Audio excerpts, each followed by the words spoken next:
welcome to episode 6 of the Solving Problems podcast, where we help you use story to reach more people and grow your church. If we haven't met, my name is Jonathan Caron. I am a StoryBrand certified guide, working with churches to help them do exactly what this podcast says, to reach more people, to grow their church, and impact their community with the gospel. Each week we tell you this, but we are not affiliated with StoryBrand, with the Building a StoryBrand podcast, or with Donald Miller. Instead, everyone on the show is what's called a StoryBrand certified guide. We've gone through extensive training with the StoryBrand team to help organizations just like your church implement everything within the StoryBrand framework. Before we go into this episode, I do want to do one thing. This is the last episode of the fall 2018 season. So if you've been listening for a little while, first off, thank you.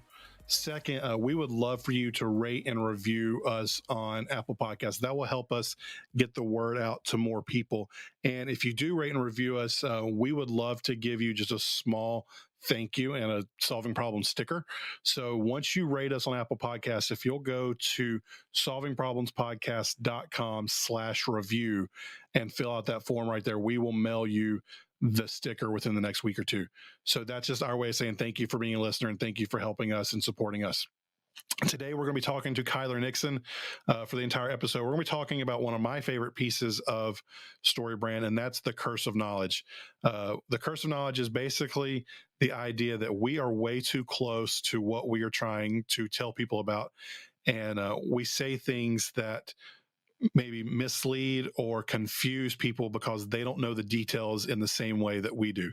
We'll get into that a little bit more this episode. One thing I want to go ahead and tell you is Kyler and I ran long, so this episode's a little longer than normal, but what we did in this episode was we went ahead and BrandScripted the Advent season.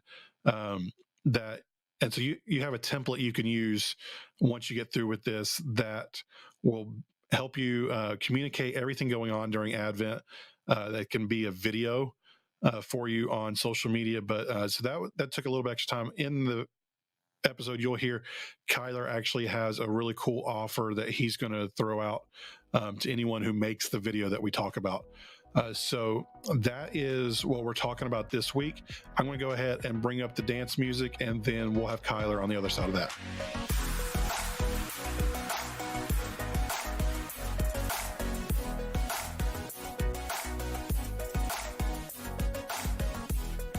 So we're here with Kyler. Kyler, say hi to everybody. Hey guys, how's it going? This week, like we mentioned in the intro, we're going to be talking about the curse of knowledge. And the funny thing about this idea is when Kyler and I were planning out this episode, we went back and forth on some things because we were going to talk about some things that we actually didn't know much about. One of those, one of our examples was we were going to talk about Advent. And Advent is something that is pretty common, or at least I thought was pretty common in a lot of churches. But growing up, I never celebrated Advent. It just wasn't part of our tradition. And Kyler, is that the same for you? Is that what you were telling me?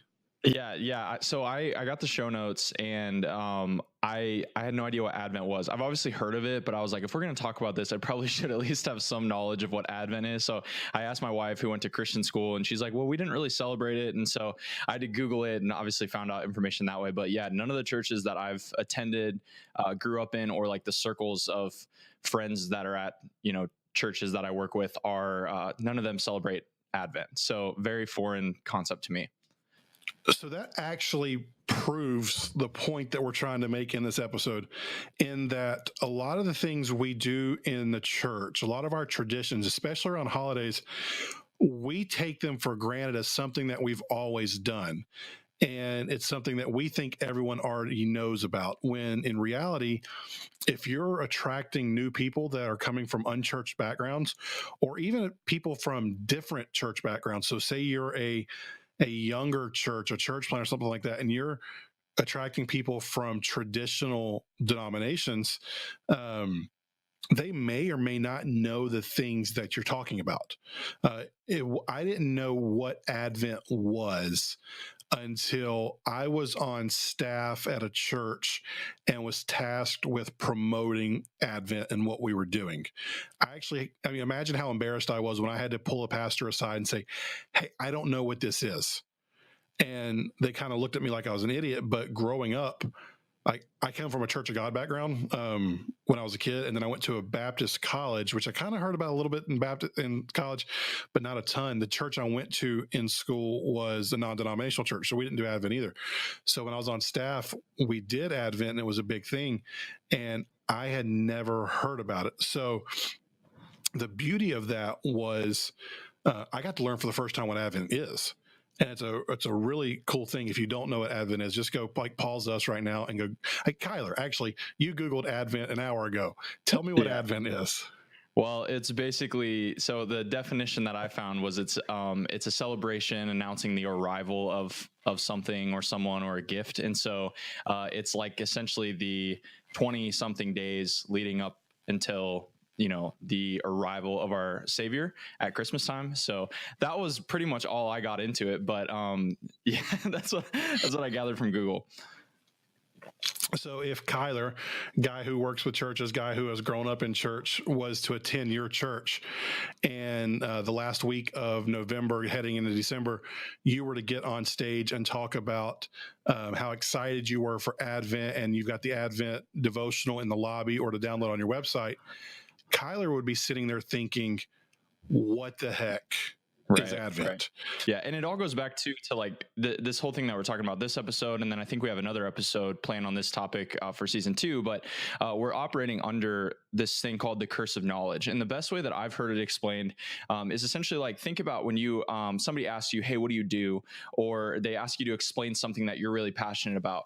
You're operating at a 9 or a 10 knowledge level of that subject. Like whatever your job is, that job inside and out. When you explain it to someone, you dumb it down to maybe a 6 or a 7. You understand that they don't understand, your job completely and all that stuff. So you dumb it down a little bit, but people are operating at a knowledge level and an understanding at a 1 or a 2. So that's the curse of knowledge. We're operating at a level and we're explaining things at a level that people are just like, it's going over their heads, and we're so close to it that we're explaining it in a way that doesn't make sense to other people. So hopefully this episode will help bring some clarity, not only to Christmas, but really anything that you do at your church.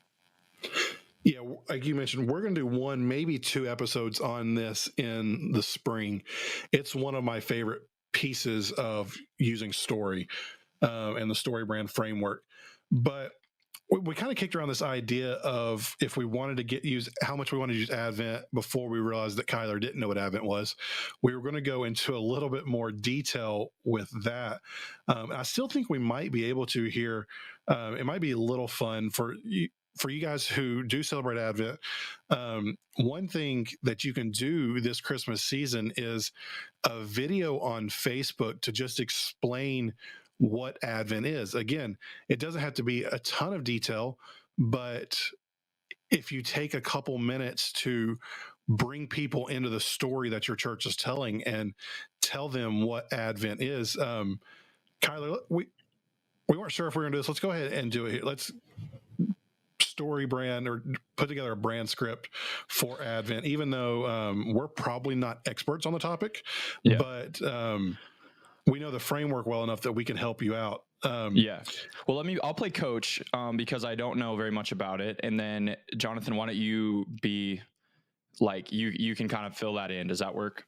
I will play the role of a pastor because I'm not one, cool. But go for it. Cool. Okay. So first thing on a brand script is we want to find out what people want. So as it relates to Advent, Jonathan, what do people want from your church? What do they want from that, that season or that event?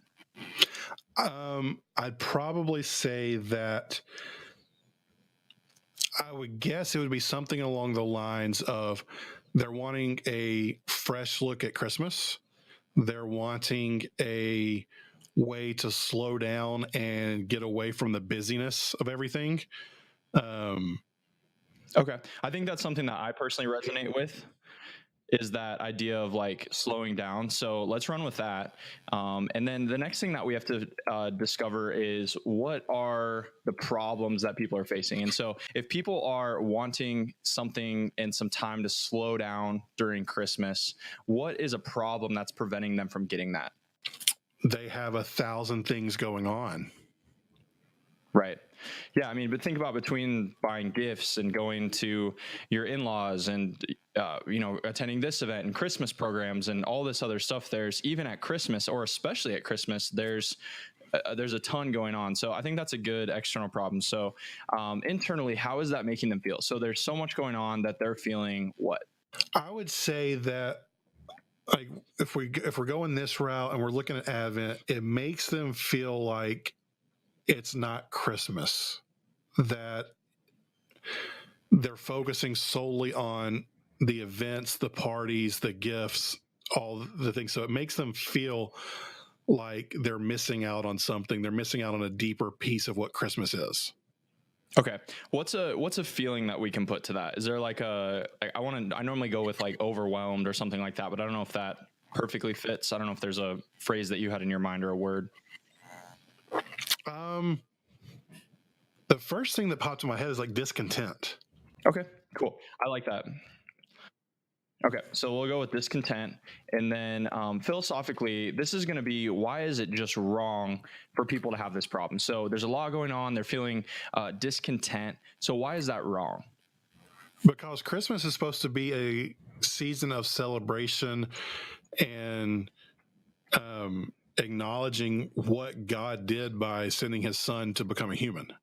Cool. So relating that back to our problem that there's a lot going on and people want to slow down, Christmas should be a season of celebration, like you said, but how can we tie that back into the original problem that people want to slow down? It should be a season of celebration that you can enjoy maybe, or what are some phrases that we can put to celebration that actually has a meaning, that isn't just about the presents and the gifts and all that thing. Cool. I love it.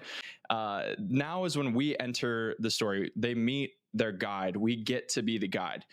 So there's two ways that we demonstrate that we are the guide. It's through empathy and authority. So first is empathy. So what is a statement that we can make that expresses empathy and understanding to people at Advent? If I were doing it, I'd probably say something along the lines of, we understand how busy the Christmas season can be. Yeah, exactly. That's the most basic level. That's probably what I would go with. Okay, cool. Yeah, I totally agree. So we know Christmas season is super busy. All right, authority. So what are some ways that we can demonstrate authority? I think the best way, and this goes for anything on StoryBrand for a church, the best way, in my opinion, to demonstrate authority is testimonials. So Jonathan, is there anything else that you'd add to that? Like besides the testimonials, is there anything else that we can do? Or is that what you would go with as well? For an event, I think I would. For a season like this, for Advent, where it's over the course of a few weeks, I don't know. I'd probably go something along the lines of, each year we like to step back, and each year we create an Advent guide or something along the lines of that, something tangible that we can do to show that we've done this before in the past, and that it's helped. Right. Does that make sense? Yeah, for sure. So I think churches have to be kind of careful with this, because you don't want to feel like you're all about numbers, but numbers definitely back up like your authority in that area. So you could say, hey, every year we welcome 1,000 people across our community to our Advent services, or something to that extent. So it's really contextual, I think, too, Jonathan, like whatever you would put there. You know what? That actually, just what I would do is I would look at, all right, so if we go back to speaking of strictly Advent in this thing, in this BrandScript that we're doing, I would almost go, so last year, we understand that Christmas is super busy. That's our empathetic statement. Last year, we welcomed X amount of people on Christmas Eve to celebrate the birth of Jesus, and we saw just how tired they were walking into that service. Because of that, and then I'm jumping ahead here, we've created our Advent devotional this year to help you connect with Jesus throughout the month of December. Cool. Yeah, I love it. Awesome. Okay. So let's keep going then. So we'll go to plan, process plan. What is that going to look like for Advent? So on a Sunday, that might look like, step one, fill out the plan a visit form. Step two, attend any one of our services. And step three, experience new life in Christ or something like that. For Advent, since it's spread out, what's that going to look like at your church, Jonathan? Step one would be get the devotional or get the guide. That can look, and depending on the context of what we're talking about, could be a paper form on a Sunday morning, or go to our website /Advent to download the guide. That'd be number one. Step two would probably be carve out 5 minutes of your day each day for the next X amount of weeks to read the devotional. And then step three would probably be experience Christmas the Christmas season in a whole new way. Okay. So if we're going back to our problem on that plan, do you think something like experience meaning this Christmas might say the same thing, but still speak to that problem? Or would you stick with that's experience great. it in a new way? Okay. So calls to action now at this point. The direct call to action, let's pretend that this is for digital marketing. So the direct call to action on your website, on an Advent landing page or something like that, is probably going to be what? RSVP now, view the Advent schedule. What's that look like for you? For Advent, it'd be download the devotional. Okay. And I probably wouldn't do a transitional for this. I would just do the direct download the. Yeah, cool. No, that works. Guide. Cool. Okay, so we're almost done. So there's 2 buckets left. It's ending in success and helping people avoid failure. So what are some positive things that are going to come when people experience Advent at your church? They'll get the meaningful Christmas. They'll get a new perspective. Again, this is so hard to do on the fly, but hopefully if you're listening to this, you have some time and you can think through this in a planning meeting or something like that. Right. We're doing this in 5 minutes basically. So yeah, I think anything that's going to be positive for people can go in this area. So we'll just stick with 2, but typically, we like to say that, that failure and success is like making bread. So the success is going to be the flour. You need a lot of it. And the failure is going to be the salt. You need a little bit to help make it taste good and to make the recipe work. So that said, what are 1 or 2 things that we could mention with failure? Maybe let's just do 1 for the sake of the show. Disjointed. What was the? I think you said discontent. Yeah, discontent Christmas. Cool. Sweet. So now let's talk about how we just use this BrandScript and how this is going to. Before we do that, Kyler, read back everything. So our aspirational identity is what? Well, we didn't really do that, but it's essentially what they want. Yeah. Okay. So what they want is people want to slow down at Christmas. And then the problems, there's 3 levels. The external problem is there's a lot going on. Internally, they feel discontent.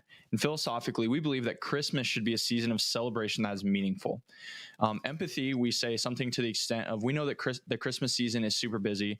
So authority, we say last year we welcomed, let's say 1,000 people on Christmas Eve and realized just how busy they were. So we created a devotional to help people find meaning at Christmas time. Here's how it works. Step 1, get the devotional. Step 2, spend 5 minutes per day reading the devotional throughout Advent. And then step 3, experience meaning this Christmas. We promise that this is going to give you a fresh look at Christmas. You'll find a deeper connection with God, and you'll have a new way to bring your family together. So download the devotional today so you can experience meaning this Christmas and avoid, feeling discontent. That right there, we just did it in 10 minutes or so. That is a video that you can do on Facebook. You can even play this on a Sunday morning. But if you put that video out there to people, maybe boost it a little bit or whatever, you're speaking directly to people who are in your community, who are willing to be reached this Christmas, because everyone has that feeling of, man, I'm just so busy this year. You're not even you're not over spiritualizing it either. Right. You're just saying, hey, we understand this is something that's going on. And so if you just did that one thing, and if you do this, if you do actually do something like this Christmas, I would love to hear back from the results you have with it. But a 30-second, 60-second video on Facebook could do wonders for the amount of people you reach this year. For sure. Hey, let's do this. You didn't know that I was doing this, but if you're listening and you go through this process, it's literally a 30-second video. You could shoot it in 5 minutes and edit it. The first church or pastor that does this, post it on social media, their website, whatever, and then lets Jonathan or I know on social media, Twitter or Instagram. My name's Kyler Nixon. Jonathan is Jonathan Carone. And all that information, I think, is on iTunes and elsewhere. But the first church to let us know, I will personally send you a Building a Story brand book and then another one of my favorite marketing books. Well, there you go. Merry It's Christmas. Christmas time with Kyler. I just think it's such an easy way to, it's such an easy thing to do. And if you need a nudge to do it, I'll give you a free book to do it. But it's just like, we just did this in 10 minutes off the cuff. And I know we were certified in this, but Jonathan hadn't thought through this at all. And so just imagine how much more, how quicker and how easier it could have been if he did have all this knowledge ahead of time. Like his church had done it in the past. And so it's easy to put language to it. Your church can do this. You can do it in 10 minutes. Sit down, go through each element of the framework. You can go to mystorybrand.com and go through each of the 7 buckets and just read it. And that's your entire Advent Christmas promo right there. Boom, easy. And now you're speaking a language that people understand and you're not speaking over their heads. Yeah. So, I mean, that's your money's worth for investing in 30 minutes of listening to this. Or if you listen to us on 1.5 speed, your 20 minutes of listening, which is just weird. I've listened back to myself on that, and that's strange. Please don't do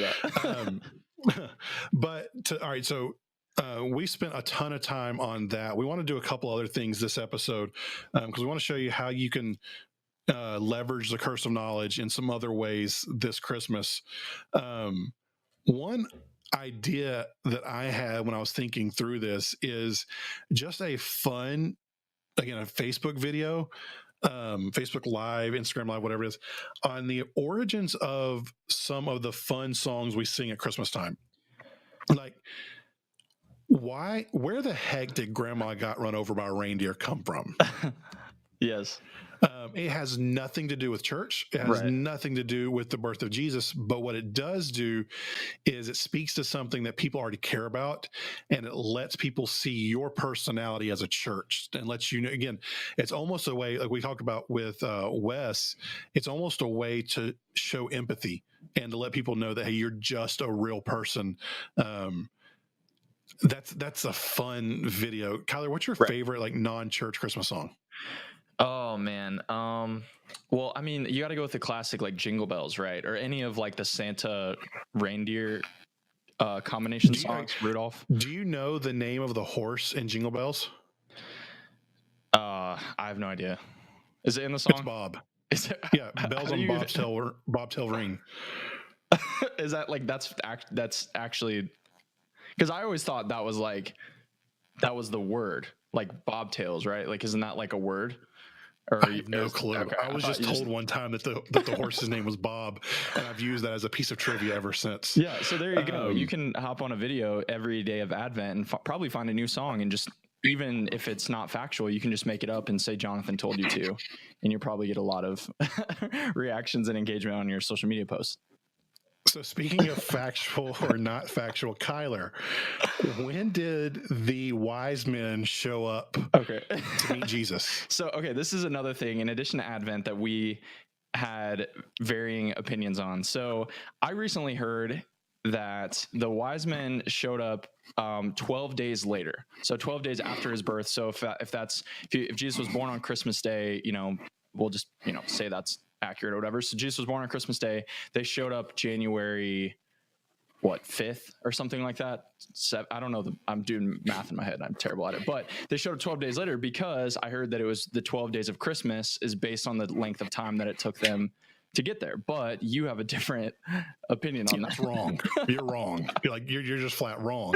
And my authority on this is the Bible. Okay. I forgot to read that this life. So, but the wise men didn't show up for it varies depending on what you read, but it's around 2 years, given the context in Matthew and all the different things. But it wasn't right away. But not everyone knows that, obviously. So that's Yeah, because another it thing takes that we them take 15 seconds to get down the aisle of the church. So people just think, oh, 15 seconds probably and they're in the nativity, and and boom, they're there. All the white wise men that you have at your church. Sorry. with sleeping baby Jesus. It's uncalled for. We're recording this at night. We normally do this during the day. We need to do this more though. You're getting us a little different than normal. I think this is great. Maybe it's better. I don't know. But that's another thing that we do at Christmas that we just take advantage of, is the idea that the wise men just appeared in the stable that night. So there's all these Christmas facts that we don't talk about that, as I've studied Christmas throughout the years, that I find fascinating.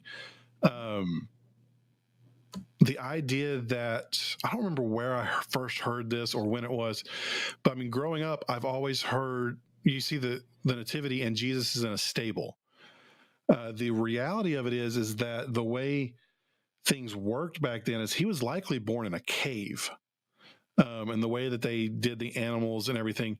So it wasn't a stable or a farm like we would think of it in our Western American context, but it was actually more likely to be a cave.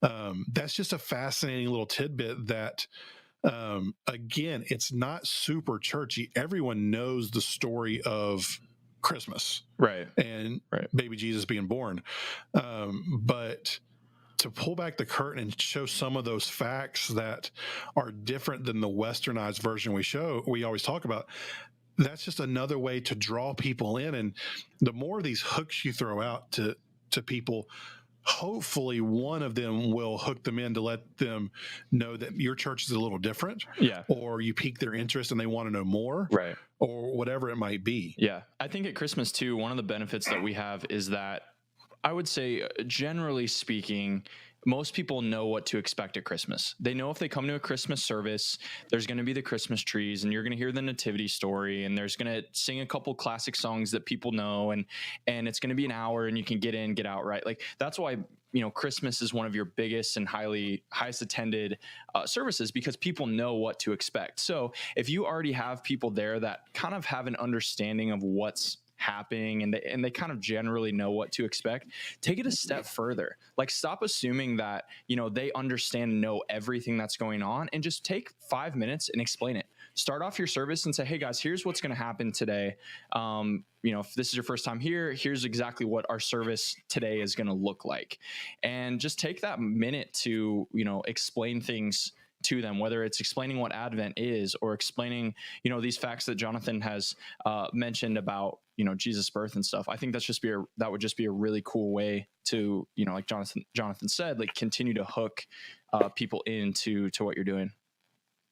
Another thing to do is each December, like it's like the Sunday after Thanksgiving, we start throwing in a Christmas carol in our worship set on Sunday mornings. Right. And then the second week of December, it's like two Christmas songs and 2 worship songs. Right. And then the third week, it's like 3 and 1. And we constantly build, but we never take the time to talk about what these Christmas carols mean. And I know some people love Christmas carols and they're already listening to them. They've been listening to them for a month, but most people just listen to them because of the nostalgia of it, and they love the song, they love the feeling.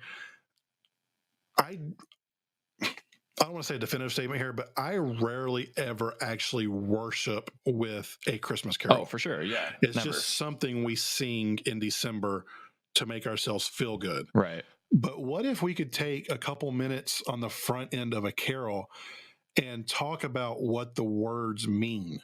Our worship leader can do this, or we can have a pastor come up if we need to, but talk about like, what does "O Come All Ye Faithful" mean?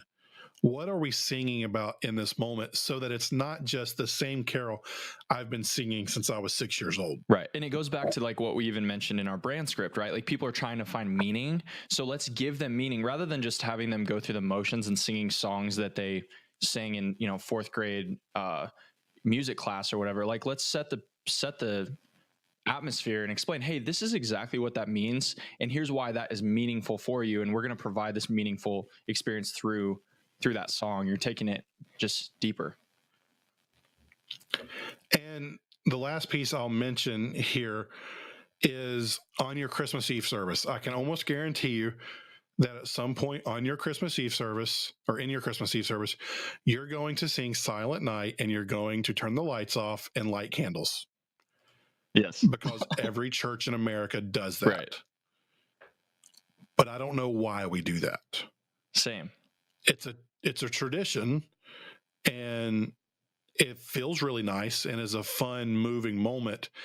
But what's the point? Why do we turn the lights off? Why do we light the candles? I mean, it's a huge fire hazard. There are kids in there, and we're using open flames, and there's wax everywhere. People could get burned. Like if you step back, it's a little weird. But why do we do that? What's the point behind it? I would suggest just taking a minute from stage as the candles are being lit to explain people, hey, here's why we light these candles in this moment and sing this song. Right. Well, and most people, their experience with candlelight vigils, if they've never been in church or rarely come to church, is when somebody dies. So every time we light candles in church, I'm like, I've never thought about that. I'm like, why are we lighting candles? Like, this is celebrating a birth, but we're lighting a candle. And the only other times I've lit candles like communally is when somebody has died. So explaining why we do it in something that is totally against the norm of what most people expect would probably go a long way. So that is our Christmas Curse of Knowledge episode. Like I mentioned in the intro, we would love for you to rate and review us on Apple Podcasts. If you do that, head over to solvingproblemspodcast.com/review. We will mail you a Solving Problems sticker. It's not quite as cool as the book Kyler is willing to give you. But hey, they turned out pretty nice, and we would love to do that. We'll be back the first week of February. And Kyler, what is I'm putting you on the spot. What are you looking forward to most about the second season of the podcast? Oh man, we have some really, really good, episodes lined up. We planned these out a couple weeks ago now, and just kind of getting them lined up. I think, oh man, that's really tough. Well, there's a really fun one with myself and Wes about names that we shouldn't use in church, and so we're gonna get in trouble. Yeah. If you've listened up to that point, you're probably going to stop after that. No. But that's going to be really fun. So I'm looking forward to that one. But then, just some really good stuff with some new guests and some new guides. And then we're bringing in new people. Yeah. It's going to be fun. Yeah. But then also having Drew and Wes back with us, I think is going to be really good. So we have a really good lineup for season 2, and then even have season 3 started to get planned out. So just appreciate you guys listening, and we got some good stuff coming up for you. We're going to talk about how to use failure and not come off as depressing, but actually move people and motivate them. We're going to talk about giving in church. So I know that's a big deal. You don't want to communicate that all you care about is money, but you also want to motivate people to give because it is a form of worship. So we're going to do a full episode on that. We're going to do an episode on copywriting. That's a way overlooked piece of communications that we don't focus on too much in church. Do some stuff with first-time guests. We're going to do some stuff with the curse knowledge again, but we're really looking forward to that. So we're going to be off. We know you guys are going to be insanely busy over the December month, so we don't want to take up your time during that. So we're going to come back first week of February.